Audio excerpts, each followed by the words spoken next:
Hindi ko pala siya ginamitan ng Combinex. Kusa na lang na naghilom yung paa niya. Itong isang, ito, yung paa niya na yan, nakalabas. Tapos dito banda, dyan, naipit.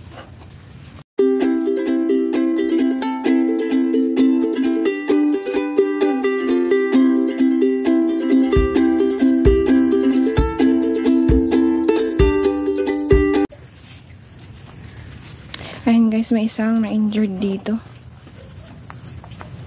Kapatid ng mga to. Naipit yung paa niya doon. Dito sa labas. Lumabas yung paa niya. Hindi ko alam kung may humila.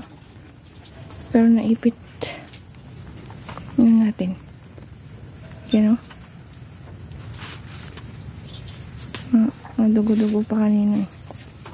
Pero pilay na yan. Pero in fairness, matakaw pa rin siya. Magsusurvive yan.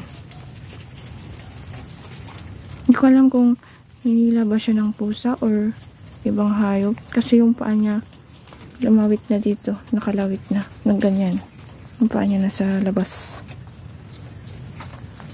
Ayan. Kaya mas maganda din na may kit saver itong screen. Kasi itong mga cage ko dito wala.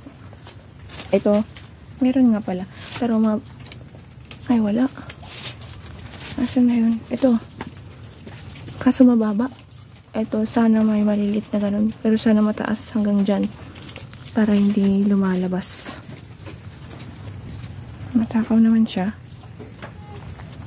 Hindi ko narinig yung ingay niya. Kasi pag ito nasasaktan, umiiyak sila. Kasi kaninang madaling araw, malakas yung ulan. Tuloy-tuloy.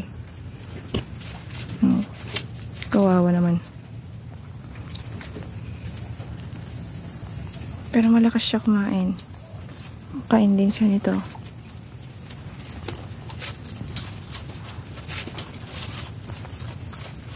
Makan.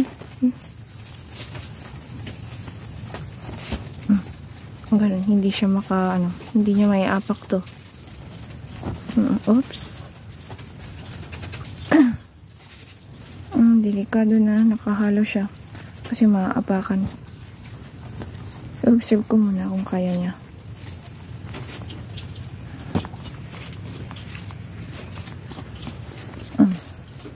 Oops. Okay. Pati. Ayan, kumustahin na natin yung isang na-injured. Sineparate ko siya ng pangalawang araw na niya ngayon.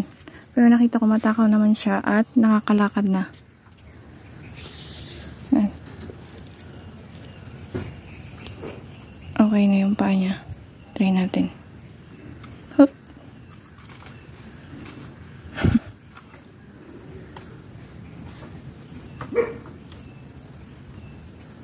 Okay na siya. Nililipat na natin dito sa mga kasama niya. Ito pala, 29 days. At ito, pinaghiwalay ko kasi 6 sila, 3-3. 28 days nila, hiniwalay ko na dun sa mother nila. Para makapagpahinga yung mother nila. Ayan. Babalik na natin siya. At nailalakad naman na niya. Nagagamit na din niya. Ayan. Babalik na natin dito sa mga kapatid niya. Independent. Kasi ang purpose pala kung bakit natin hihiwalay itong mga kids na to, pagtungtong ng 25 to 1 month, para maging mas lalong independent sila. Imbes na magdede pa sila, dapat ang inumin na nila ay tubig. Ayan. Para naman makapagpahinga yung mother nila. At, ayun, kumakain natin sila ng feeds. At mamayang hapon, or gabi, bibigyan natin ng pagkain na damo, greens. Ayan. 6 silang magkakapatid. 2 puti, tapos 4 na black.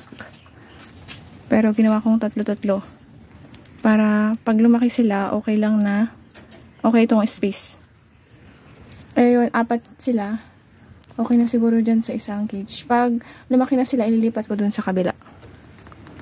Pero dito, sa ngayon, ganyan muna. 3, 4. Ito try natin.